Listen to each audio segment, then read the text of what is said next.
السلام عليكم ورحمة الله وبركاته. يا مساء الجمال على كل حبايبنا في كل مكان. في البداية يا شباب، قبل ما نبدأ الفيديو بتاعنا، حابب انوه ان احنا فتحنا قناة جديدة اسمها يوميات دكتور حمام مصري. هسيب لكم طبعا الرابط بتاعها في اول كومنت مثبت او اول تعليق مثبت.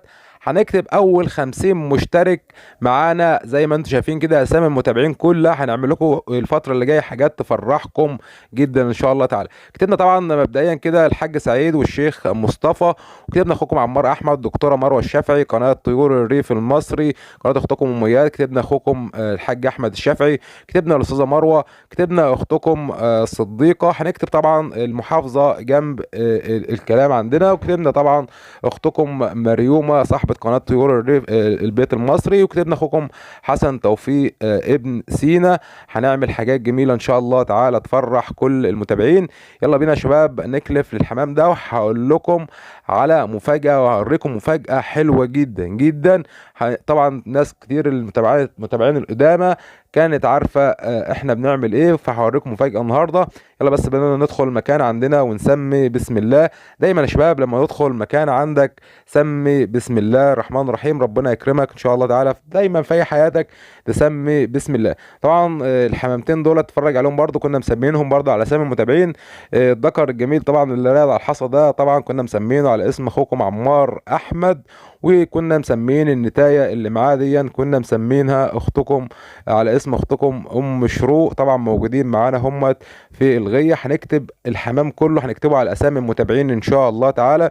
طبعا الحمام النفاخ ده بقى هنختار برضو اسامي من الناس اللي هتشترك في القناه الجديده. هنكتب اسامي الحمام النفاخ على اسامي المتابعين عندنا ان شاء الله تعالى. قلت لكم هنعمل لكم حاجات تفرحكم الفتره اللي جايه.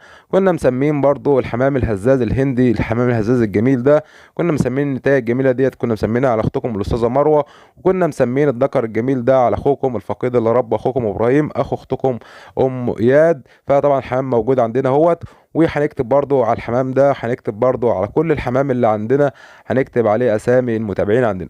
تعالوا بقى اوريكم المفاجأة الجميلة. الناس اللي فاكرة زمان اللي كانت متابعاني، الناس القديمة معايا فاكرة احنا كنا بنربي يمام وكنا عايزين نعوده على المكان، واليمام ده طار مننا.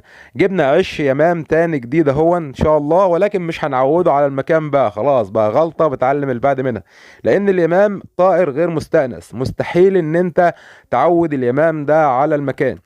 اليمام ده هنربيه ان شاء الله تعالى، وهنبدا ان احنا نهجنه مع الحمام. هطلع لكم ناتج جديد ان شاء الله تعالى ما بين اليمام وما بين الحمام. لسه العش ده جايبينه بفضل الله تعالى. هنبدا ان احنا طبعا انا محضنه تحت الحمام والحمام، ولكن لما تحضن لازم يكون في حمام حنين بتحضن تحته، مش اي حمام بتحضن تحته. عندي جوز حمام حنين جدا هوريه لكم.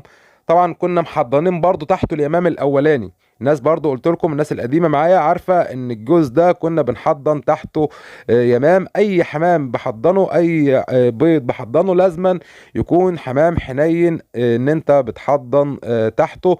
ده يا جماعه خير الذكر الجميل دون. احنا طبعا كنا بنحضن تحته باستمرار حنين جدا. الذكر ده في حنيه السنين ما شاء الله، مع النتايه الجميله دي. طبعا معاهم حصى دلوقتي، ولكن الذكر ده انا شلت منه الزغاليل وحطيت له اليمام مكان الزغاليل بتاعته. خدت الزغاليل طبعا بدات ان انا اكلها يدوي بتاعه الحمام. نتفرج برضه على عشوش سريعا كده عشان شكل في خير ورزق ربنا بعته لنا النهارده. هو في حصى فاكك معانا هو النهارده ان شاء الله تعالى. هوريكم خير ورزق ان شاء الله. ده يا شباب الزغاليل دي لسه فكه النهارده هي. فاول الزغاليل ما بتخرج طبعا من الحصى حاول ان انت تدي الاهالي فلاجيل عشان الزغاليل ديت ما تصابش منك بمرض الكنكر. نضف العش كده دايما عشان برضو القشر البيض ده ممكن ان هو يضر الزغاليل عندك، والزغلول يخرج ما عرفش يطلع تاني، او ان انت يلم النمل والكلام ده كله. العشوش يا شباب هي مليانه رزق وخير ونتاج وفضل ورزق من رب العالمين اهوت يا جماعه الخير. هوريكم برضو العشوش، هوريكم برضو حمام لسه خارج من الحصى النهارده، ودي برضو الحمامه ديت لسه عطيانه اول حصوايه. الحمام البلدي يا شباب بيكسب النهارده. الحمام البلدي النهارده منتج. الحمام البلدي النهارده تقدر تسوي الزغاليل بتاعته. اقل جزء زغاليل النهارده الجزء الزغاليل الضعيف النهارده اقل حاجه 120 و130 جنيه. جزء زغاليل كويس النهارده ب 150 جنيه. ده برضه حمام كسخنجي بفضل الله تعالى، محضن الحصويتين، حمام حنين جدا. الحمام بيحصي في اي حته، حتى محصي تحت المانيورات يا شباب ما شاء الله. حمام محصي في كل حته. نتفرج برضه على حمامتين الكريزلي دول. نشوف الكريزلي كانوا فاكين من يومين ما شاء الله. شوف الزغاليل عامله ازاي، لان الكريزلي حنين جدا في التحضين. الكريزلي دايما ما انا بقول لو انت عايز تبتدي او تبدا، ابدا بحمام كريزلي، بحمام زاجل، بحمام بلدي يكون حجمه حلو، حمام بلدي يكون حجمه كويس. ده اللي تقدر ان انت تستفيد من الزغاليل بتاعته.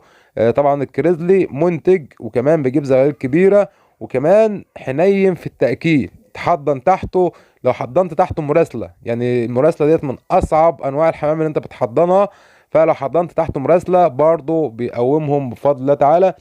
الحمام ده يا جماعة خير برضو كانت هجين معانا، حمام هزاز على حمام بلدي. جايب لنا حمامة ما شاء الله حجمها حلو، حجمها كويس، بتنتج زغاليل حجمها كويس جدا.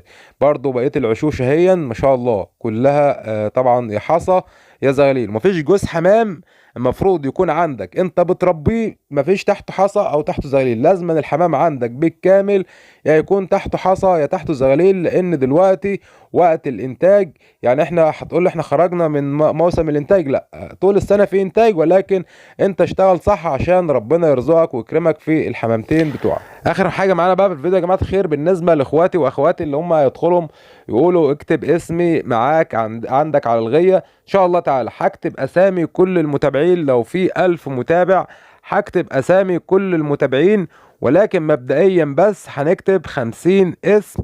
بنختار منكم يوميا ان شاء الله تعالى كل يوم اسمين ثلاثة، ولكن ال 35 اسم اللي فاضلين هنكتبهم.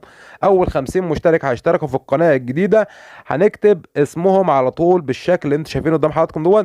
وبعد كده ان شاء الله تعالى هنختار كل يوم اسمين ونبدأ ان احنا نكتبهم. هنعمل حاجات حلوة جدا تفرح المتابعين يوميا ان شاء الله تعالى. نكتب اسامي المتابعين على القناة الجديدة. فالحق دلوقتي حالا اشترك في القناة الجديدة عشان ما تقولش انت ما كتبتش اسم ليه. طبعا التعليق ادخل التعليقات، انزل عند التعليقات هتلاقي الكومنت في اول تعليق مثبت هثبته لكم. ادخل دوس اشتراك وادخل على القناة الجديدة وسيب لي تعليق اسمك بالظبط. اكتب اسمك واكتب اسم المحافظة، اكتب اسمك وانت من محافظة ايه عشان ان احنا نكتب اساميكم ان شاء الله تعالى. طبعا احنا بنكلف للحمام على السطح، طبعا حلو جدا ان انت تكلف الحمام على السطح وتبدأ ان انت تدخل المكان والحمام يدخل وراك. دي متعة في تربية الحمام ان شاء الله تعالى. اوعدكم فيديوهات قوية جدا على القناة ديت والقناة البديلة ان شاء الله تعالى. اشترك في القنوات يا شباب. يلا اشوف الشكر على خير. استودعكم الله، السلام عليكم ورحمة الله وبركاته.